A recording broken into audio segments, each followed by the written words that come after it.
Order bookings in total contract value terms stand at $3.8 billion. Our large deals TCV for the quarter was just over $900 million. On a year-to-date basis, that's a 20% growth. We booked 14 deals this quarter in the greater than $30 million category. By contrast, just for you to keep that in mind, we had booked 11 of such deals in the third quarter of last year. Net income for the quarter expanded by 1.8% sequentially. Operating margin stands at 16%, despite seasonal furloughs and the annual salary increases for our employees, as you know. On a year-to-date basis, margins has improved by more than 60 basis points.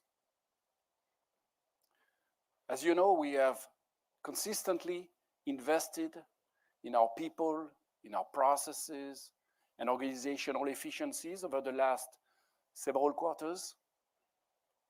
These investments are paying off.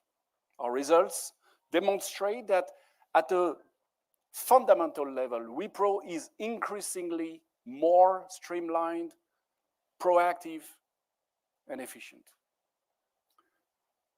This has boosted our client trust in our teams, improved our win rate, and also the type of deals we are winning.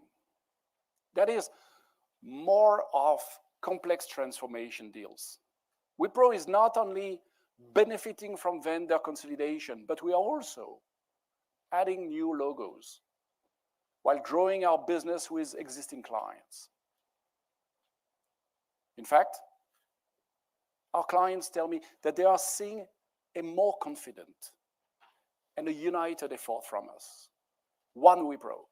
We're leveraging the depth and breadth of expertise and diversity inside Wipro. Contributions from our acquired firms, I name a few, Capco, Rising, Designit, are more prominent and well received. The demand environment overall, let's be clear, remains cautious. Clients are still making conservative investments, still looking for efficiency, more returns on investments, and better optimization of existing investments. But we are seeing some indicators for growth.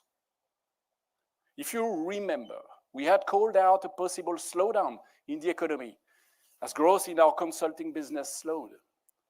We know that when the market turns, consulting will be the first area to bounce back. In that context, I'm pleased to share that we've had a good performance from our consulting business, with Capco reporting a double-digit sequential growth in order booking, the highest in the last 4 quarters. Turning to our strategic market units now. We recorded a strong quarter for the Americas 1 market unit, where we booked half of our 14 large deals this quarter. Revenues in the market grew 2% sequentially, led by healthcare, which actually grew 9% sequentially. In our Americas 2 market unit, we continue to see some softness. There is no question, largely on the BFSI and the energy and utility side of the business, hence resulting in a 1.3% drop in revenue quarter over quarter. That said, there's strong momentum in order bookings, which in total contract value terms increased 46% sequentially.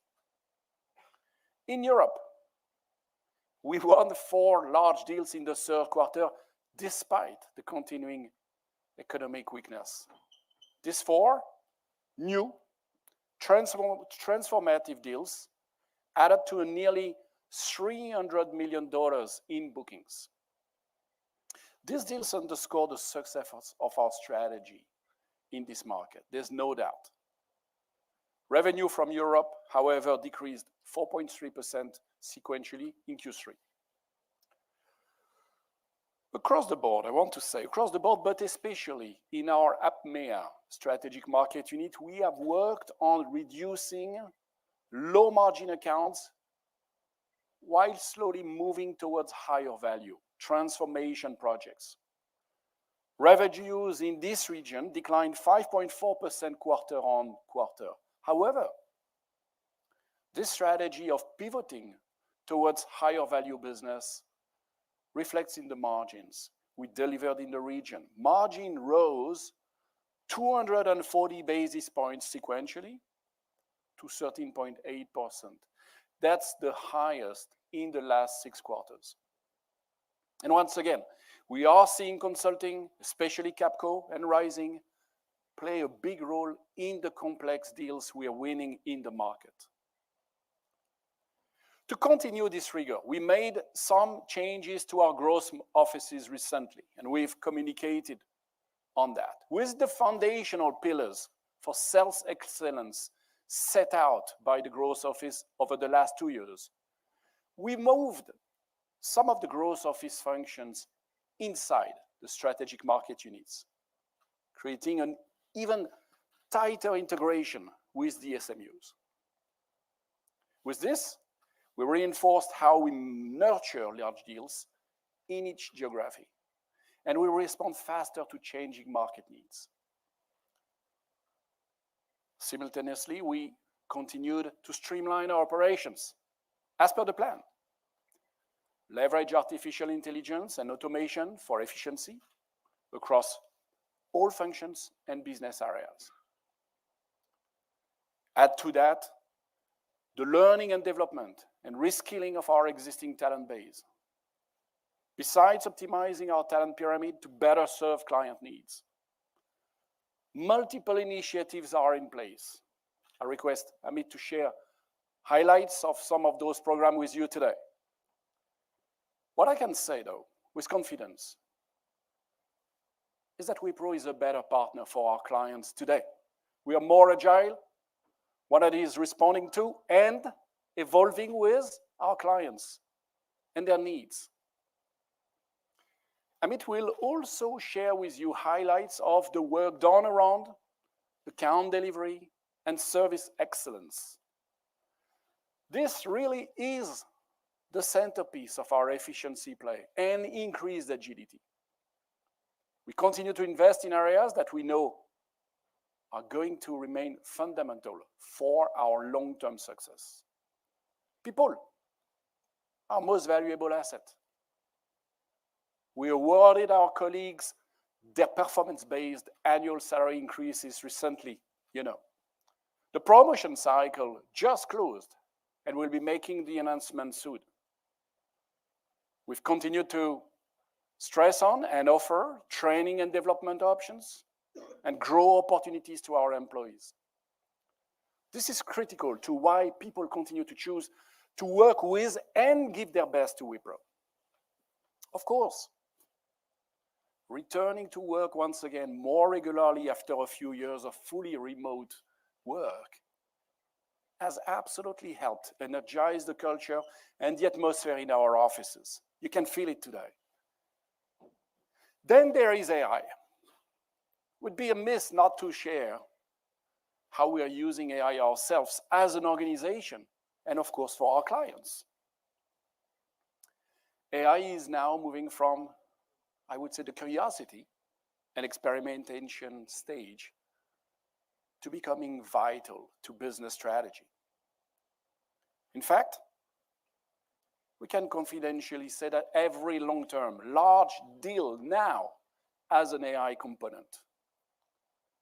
A substantial portion of our clients are looking for us to develop use cases tied to their business goals.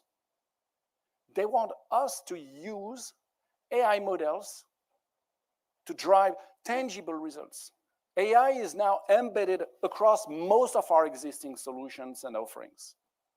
In addition, every business line is working to launch new offerings that use AI.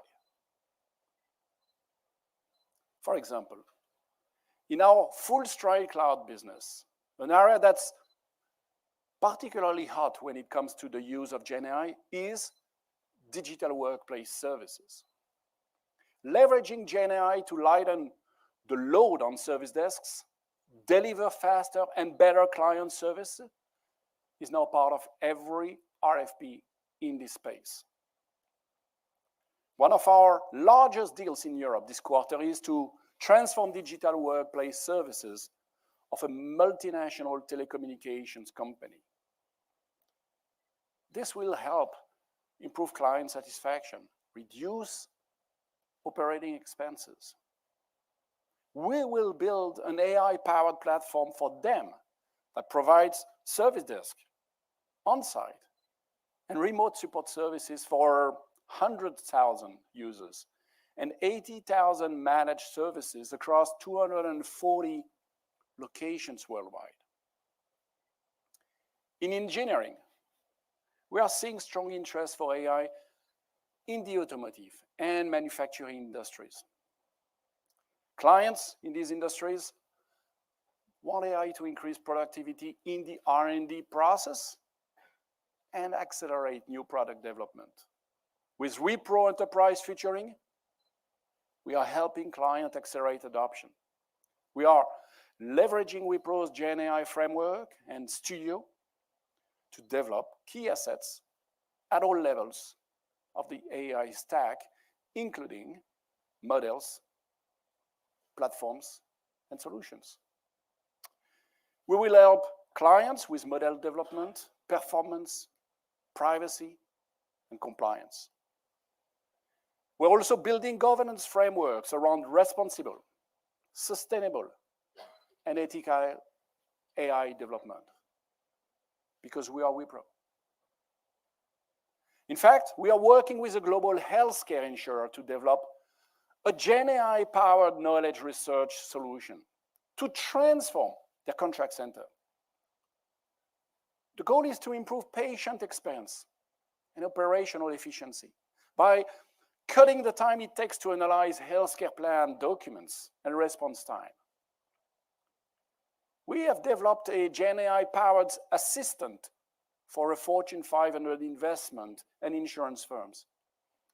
This assistant improves quality and reduces the time spent in crafting personalized email campaigns. Earlier results showed tangible growth in click-through conversion rate. Additionally, expanding our relationships with strategic partners is definitely a critical part of our AI 360 strategy. During the past quarter, we collaborated with NVIDIA to help healthcare companies build AI-driven strategies, products, and services. This partnership with NVIDIA is a great differentiator for us, given our domain expertise in the healthcare sector. We're also expanding our partnership with IBM to invest in new joint solutions built on IBM watsonx. That makes it easier to deploy reliable, responsible, and sustainable AI solutions. To do all this in a consistent, in an innovative, scalable fashion, we are preparing our workforce. Today, 210,000 Wiproites around the world have trained on AI 101 skills. We have now rolled out persona-based learning pathways for different roles and functions. Our goal is to ensure that everyone at Wipro has the skills to fully leverage AI in their everyday work and for AI-related client projects. And it started with me. We are accelerating GenAI adoption internally by integrating the technology across our entire portfolio of platforms. This is resulting in quality and productivity improvements across HR, marketing, sales, operations, as well as software development and quality engineering and testing. Our investments in our AI 360 ecosystem, combined with the strategic value our consulting business brings to client is the reason we are increasingly the preferred partner for our clients. We are confident that we have the right vision, the right strategy, and the right leadership to continue to grow and keep us competitive, resilient, and ambitious. On to our guidance now for the next quarter. We are guiding for a sequential growth of -1.5% to +0.5% in constant currency terms. We expect margins to stay range-bound like in the last few quarters. As the market starts to turn around on the back of our transformation and efficiency plays, we expect to see improvements in the coming quarters. Absolutely. With that, I'll turn it over to Amit for his comment. Thank you, everyone. Amit, over to you.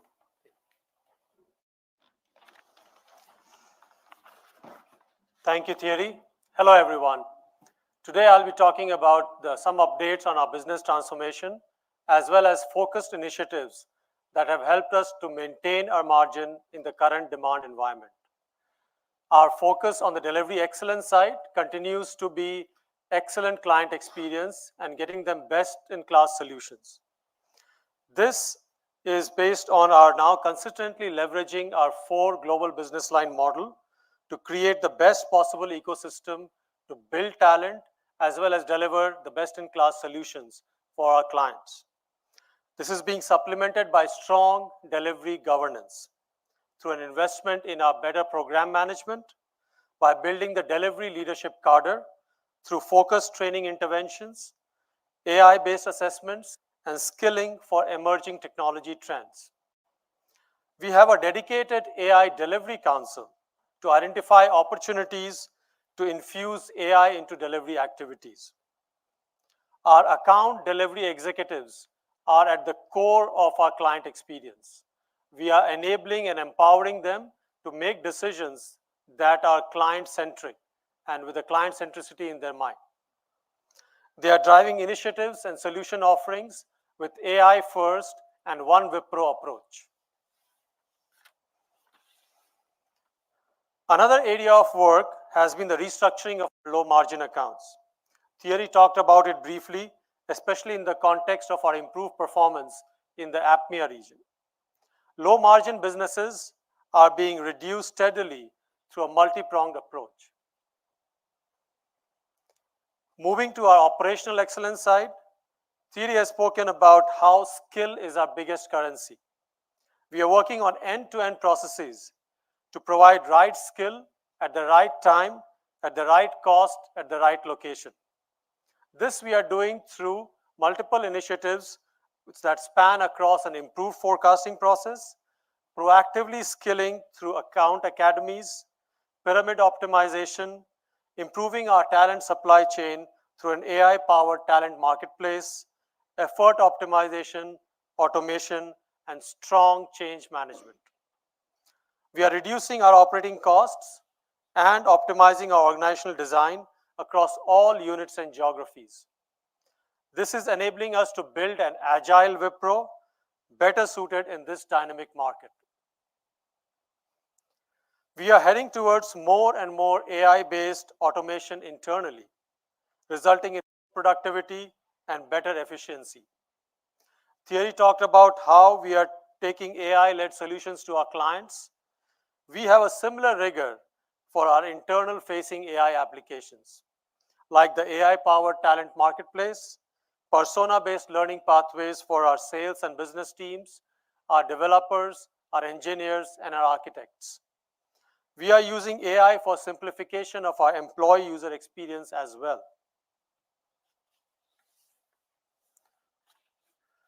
We are aligning our operational structure, skilling academies, and Gen AI capabilities to market demand, client expectations, and ever-evolving internal Wipro processes. We are, in fact, the biggest customers, or one of the biggest customers, of our own AI internal ecosystem, AI 360 ecosystem. These transformation programs and margin-enhancing initiatives are delivering results.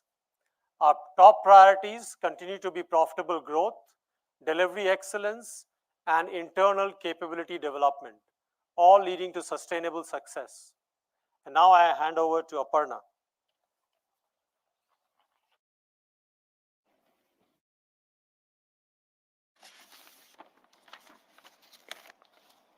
Hello, everybody, and wish you all a very, very happy new year. Let me highlight to you our financial performance for the quarter ended December 31st, 2023. We had a strong execution during the quarter, which has led to our revenues being at the top end of our guidance. In constant currency terms, our revenue declined 1.7% sequentially. As we had called out last quarter, we started the quarter with stiff challenges. One, that of weaker demand, seasonal furloughs, and salary increases for our employees effective 1st December 2023. I'm pleased to share with you that our margins have remained resilient as we executed on 3 counts. 1, maximizing our revenue performance, realizing savings from pyramid improvements and delayering and FPP productivity, and 3, reducing discretionary spends. On a year-to-date basis, we've improved our margins by nearly 63 basis points. We worked on rationalizing on all aspects of working capital and have generated about close to $600 million of operating cash flows during the quarter. This is 177% of net income and highest in the last few quarters. Our gross cash was at $4.6 billion and our net cash was at $2.7 billion. Both have increased year on year despite completing a large buyback in July of last year. Speaking of capital allocation, you would have read in the press release that our board of directors have declared an interim dividend of rupees 1 per equity share. Our net income for the quarter is at INR 26.9 billion rupees, which is a 1.8% increase quarter on quarter. Our EPS has increased by 2% on a quarter on quarter basis. In a weak revenue environment, it is heartening to note that our EPS has improved 2% on a year-to-date basis. Our EPS includes a charge that we've taken in our P&L on account of the restructuring exercise that we've undergone this year. I'd like to confirm that we've completed the restructuring that we wanted to do, and we do not anticipate any further charges henceforth. In terms of other important metrics, our effective tax rate remained flat at 24%, and our hedges continue to be in line with our policy and was at about $3.4 billion. Finally, I would like to reiterate the guidance for Q4 24 stated by Thierry. We expect revenues from our IT services business segment to be in the range of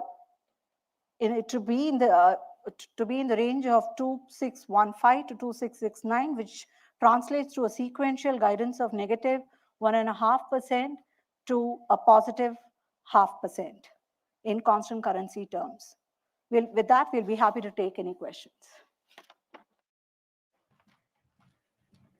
Ladies and gentlemen, if you have a question, please raise your hand and wait for the microphone. Please introduce yourself before asking the question. Yeah. Okay, hi.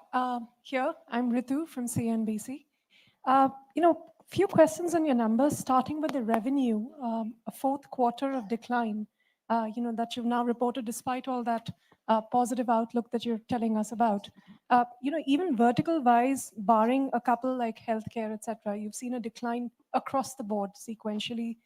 Europe has degrown by almost 4.3%. I wanted to understand, going forward, we have the Q4 guidance, of course, but what are the conversations with clients like? What are they telling you about spends? What are the areas of concern that you see? What are the areas that you're optimistic about?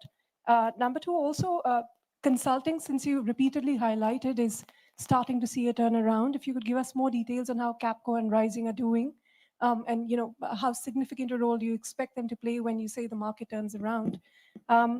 Again, I think just from January to December of last year, you've seen 8 significant exits. in your senior management. You've sued two of your former executives for joining a rival firm as well. How is that impacting the business here with senior leaders leaving the company? And if you could tell us a bit about what your if with Cognizant, we've seen one of your other peers also send a legal notice. What the conversation there has been like, and finally, any levers for the margin to then get to that aspirational 17% level? Okay, I'll try to remember every questions. So the first one, so I'll revenue. So let's talk about the market first. I think, what do we see? The market hasn't changed dramatically, right? The market continues to be the market we have seen for the last quarters, which was a market where there was a significant reduction of the discretionary spend. And so we had, on one hand, a certain volume of activity going on, actually showing up in our booking number. And yet, the lack of discretionary spend was hurting our top line growth, in particular in the consulting business, but across the board, in particular in sectors like banking, financial services, technology, communications, and so on. What we are seeing now are green shoots. We are seeing a little bit the beginning of an evolution of the market. And that is allowing us to, we are seeing a positive trend in terms of revenue from a deceleration to almost stabilization and, going back to growth. So that's the first point, I think. And frankly speaking, I believe the more I reflect on that when you look back, we have grown, I believe, 27% year on year in FY22. We've grown 12% year on year in FY20, 11 or 12% in FY23. And this year we are decelerating. And I think it might just be a little bit of the hangover also of an exceptional period during COVID. Yes, you are correct about what you are seeing in terms of growth. Healthcare is doing well, and there's a very significant demand. We are seeing some demand in some other industries like automotive, like energy, right? And possibly an improvement of the banking sector. Certainly, what we are observing at the moment with Capco leads us to be a little more optimistic. So indeed, the performance in bookings of Capco has been very solid this quarter and, rising as well. And we should, we are cautiously observing the evolution, but I don't think this is something we would have said a quarter or 2 or 3 ago. The point number 2 was on, I don't know if I'll take them in order, but I'll do it. So on the leadership churn, it is part of our strategy. And if you go back to our, the strategy that we elaborated and shared with you back in October 2020, this was precisely part of the strategy around talent to acquire, to enhance, to grow, to build, to invest in talent, and in particular in leadership talent. So we are fully aware of the fact that this obviously is possibly triggering some people to leave, and this is part of the strategy. Today, what I can say is that, one, we have indeed tremendously invested into leadership over the last years. Second, we have a very strong leadership team today. Third, we have now a strong pipeline of leadership as well. And so, that's where we are. Regarding, specifically, case you're referring to, I would ask you to cover it, and then I'll take the next point. Yeah, so simply put, when all of us join any organization, we have some contractual obligations, and we are, as an organization across the industry, are similar across the industry, are saying please comply to the obligations. We are not against any individuals aspiring and growing and meeting their career goals. We are not against any individual going anywhere. It is about contractual obligations moving forward. And on particular case, since sub judice, we will not like to. Specific cases we will not like to talk about. What is the reason why you think there have been so many exits?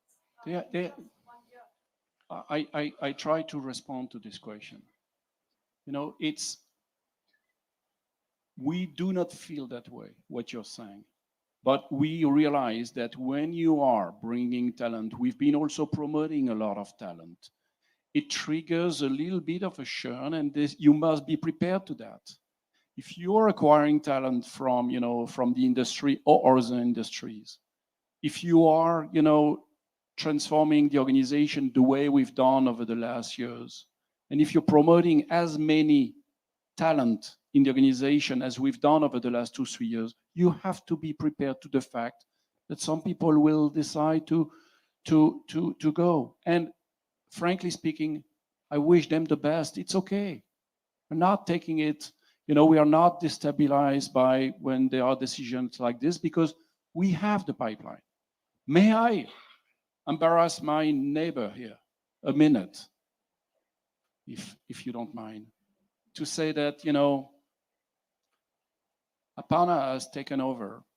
We knew Aparna was, the promising talent in the finance function, the most promising talent in the finance function at the senior level.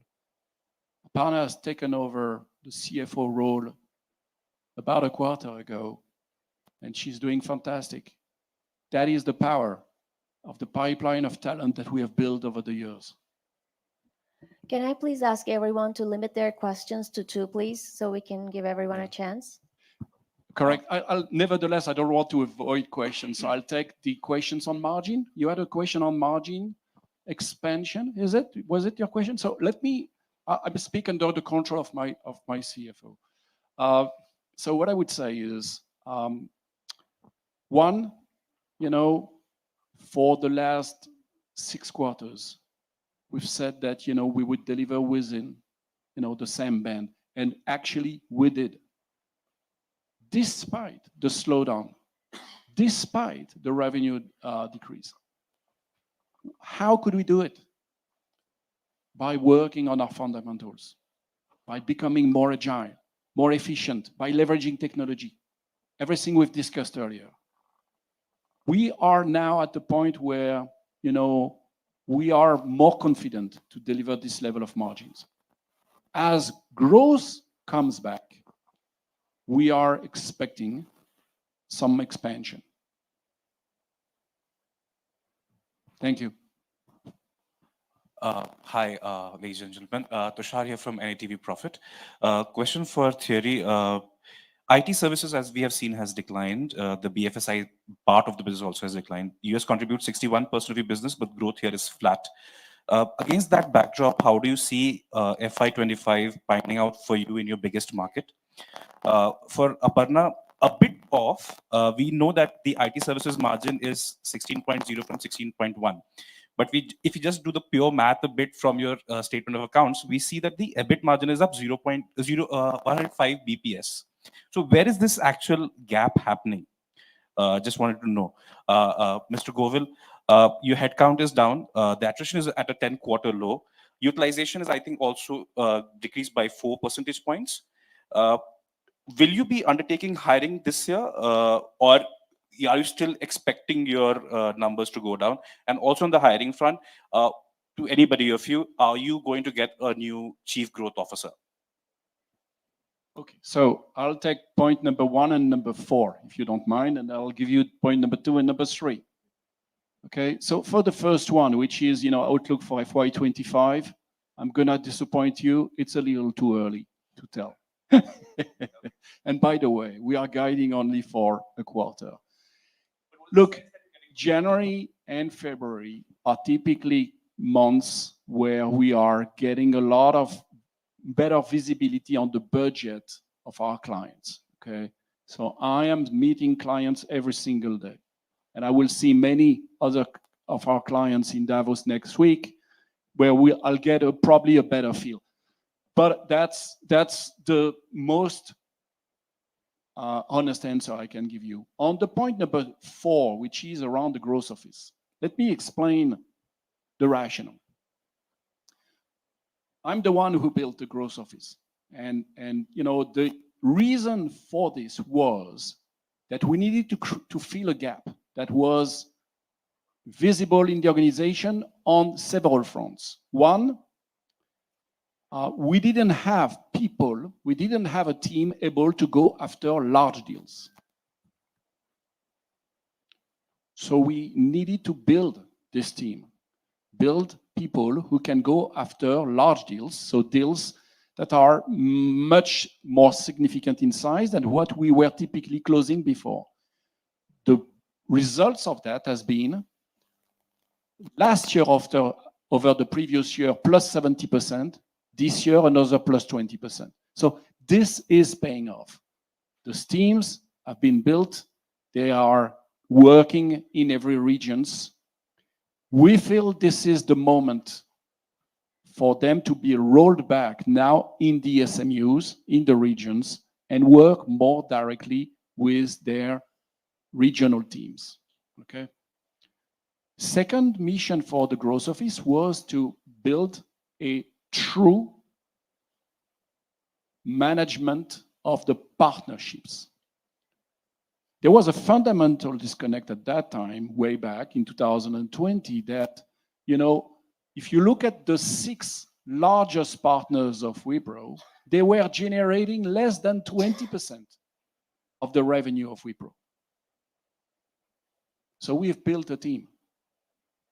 And today, you know, it's close to 50% of our revenue, which I remind you, is much bigger than what it was 4 years ago, which is coming from our relation with partners. This relationship, this team managing partners and ecosystem remain. Now, regarding the leadership of the growth office, as you can imagine, there's nothing more important for me today than, you know, making sure we are back rapidly to growth. So I own it. Yeah. To your second point, when we say 16%, it refers to the IT services segment results. What you're seeing in the face of the financials includes the IT products and the reconciling items. There, we've taken a restructuring charge, which is also having a play in the EBIT percentage, which I've confirmed that you will not see such charges henceforth. So on the hiring front, yes, the headcount has come down, like the previous couple of quarters. In the demand constrained environment, driving productivity, using technology, bringing in AI, improving utilization, and I'll come to utilization. Utilization has not gone down by 4%. We believe that we have enough capacity to grow, and as and when demand comes, we will continue to grow. Even now, for certain skills, specific technologies, we continue to hire. On utilization, if you see over the last few quarters, again in a degrowth environment, we have improved our utilization. This particular quarter, it's a seasonal thing because we account for leave within that, and being a high leave quarter because of the holidays, it's showing a marginal decrease. But the trend is there, and we believe there is capacity for us to, head space for us to grow it further, improve the utilization. Hi guys, this is Haripriya. Theory, could you give us some color on the deal ramp-ups until? Can you speak a little louder? Can you hear me now? Could you give us some color on the deal ramp-ups? Until last quarter, you mentioned about how the conversion is taking time. Do you see that changing now? Second, talk to us a little bit about the pricing part. Given that you said you're going for more complex projects, eyeing for better kind of deals in a highly competitive market like this, are you trading the margins for growth? And sort of until last quarter, you said that we are still in the process of honoring all the job offers that were made. Is that done now? And is there any specific outlook for freshers? Okay, so I'll take the first two questions. I hope I understood well what you asked. So on the first question, which is really about the conversion of deals into revenue, I think if you look around the industry, there's definitely a little bit of a lag between the volume of the deals closed and the revenue kicking in. And I think the lack of discretionary spend, which are typically deals that are very small deals, but a large volume of very small deals, are lesser in number, are actually playing negatively in the growth versus the larger deals that obviously take time to kick in, but when they kick in, they go for good. Okay, so I think at the moment, I would say the trend is positive, right? If you look at Q4 versus Q3, it's certainly going in the right direction. We can see, as I said earlier, that there's clearly we are trending towards going to growth over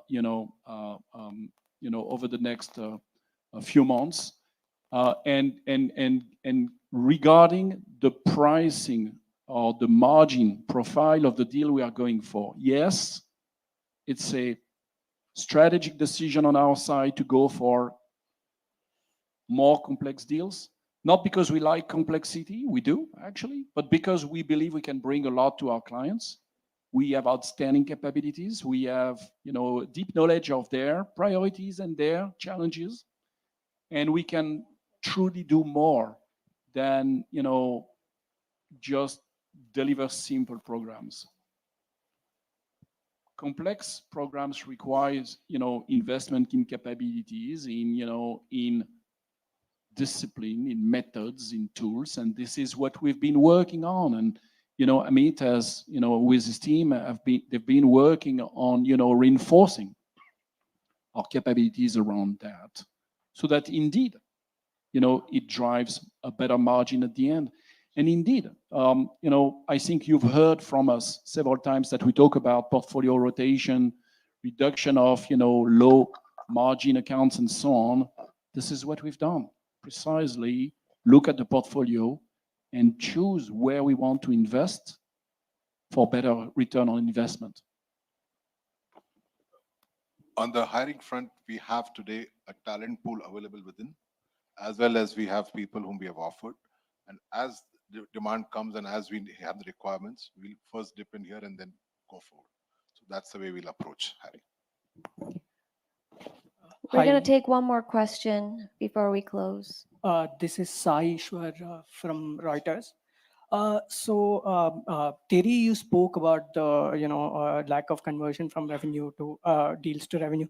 But are you seeing any project ramp downs or project cancellations? I wanted to ask on that. And also, a few weeks back, we saw a report saying that there is succession planning going on. You have identified 3 internal candidates.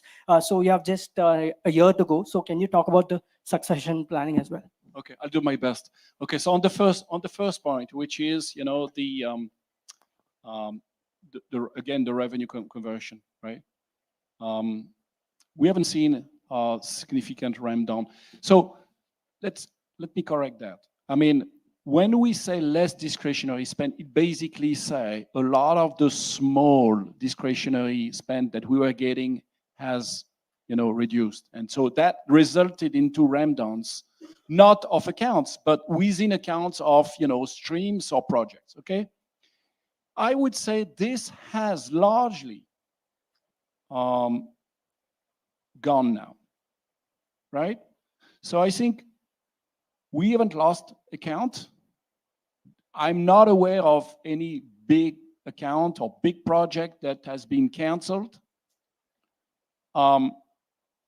And I'm seeing a little more first stability and possibly a little bit resurrection of the discretionary spend. So that is on the revenue.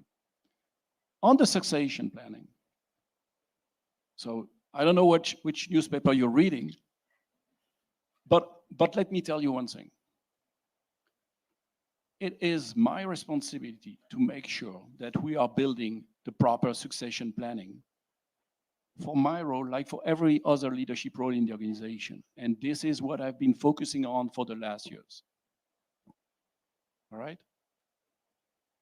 For the rest, continue to read newspaper, you'll see. But it's fundamental. No? Good organizations have a very good succession plan for all roles. So there's nothing which is wrong. It's good about having that. Hi, ladies and gentlemen, we have to conclude our... Listen, we have a lot of questions.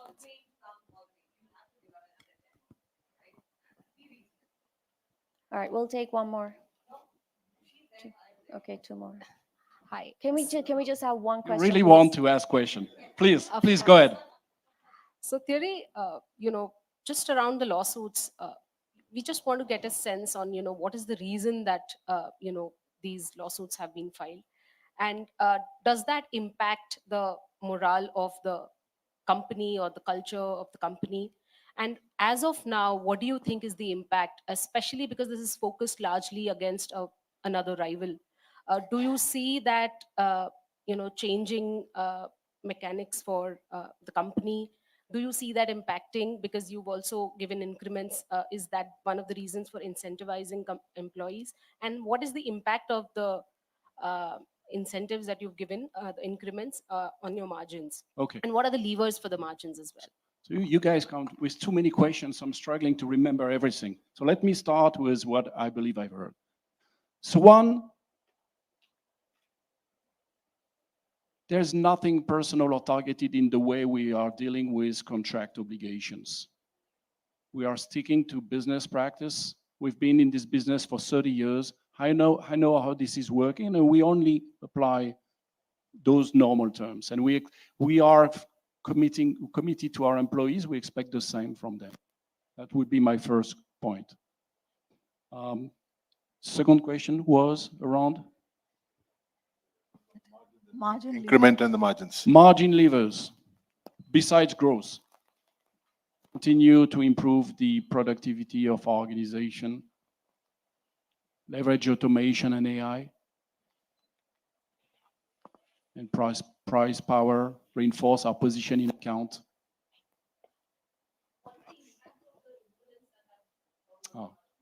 Impact on increments, MSI.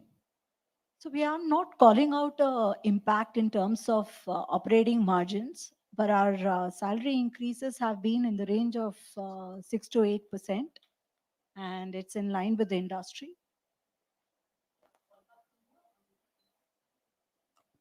We're not calling, as you said, independently the impact. And I have to do the math.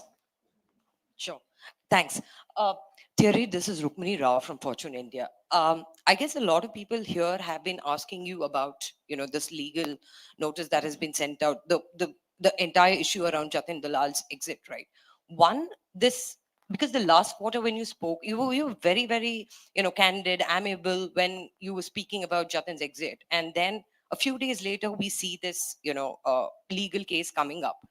To the market, it seems like two things. One, it might be acting as a, it's a deterrent where you are trying to tell the other people who have spent so much time in Wipro that, hey, look, you can't sort of, the goodwill for having worked for 2 decades in Wipro, it doesn't matter.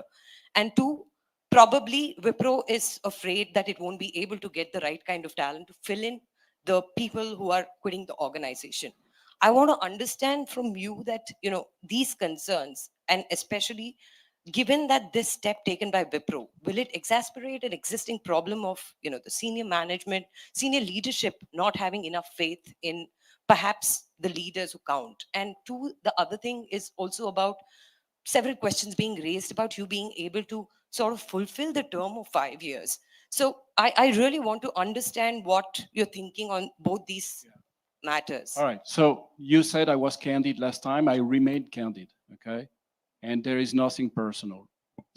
Two, accept the fact that we are not commenting on personal, on individual cases. Three, there is absolutely nothing unusual in the way we have dealt with, every case of exit over the last quarters in Wipro. In fact, We accept that people leave the organization. There's absolutely no issue with that. And I've kept, great connect with many of them. There's nothing wrong with that. There are legal obligations that need to be fulfilled. And it's not specific to Wipro. It's the same everywhere in the industry. Finally, you ask about, renewal and terms. I'm guessing I'm going to hear a lot about that until, the end of the term. That's the nature of the role. Be clear of one thing. I am focused on doing my job every single day. I'm enjoying it, and I'm committed to it. Can I, one more We're question? going to conclude, right? I'm sorry. I think we have to conclude. We are way over time. We really appreciate you being here today. This concludes our third quarter earnings press conference.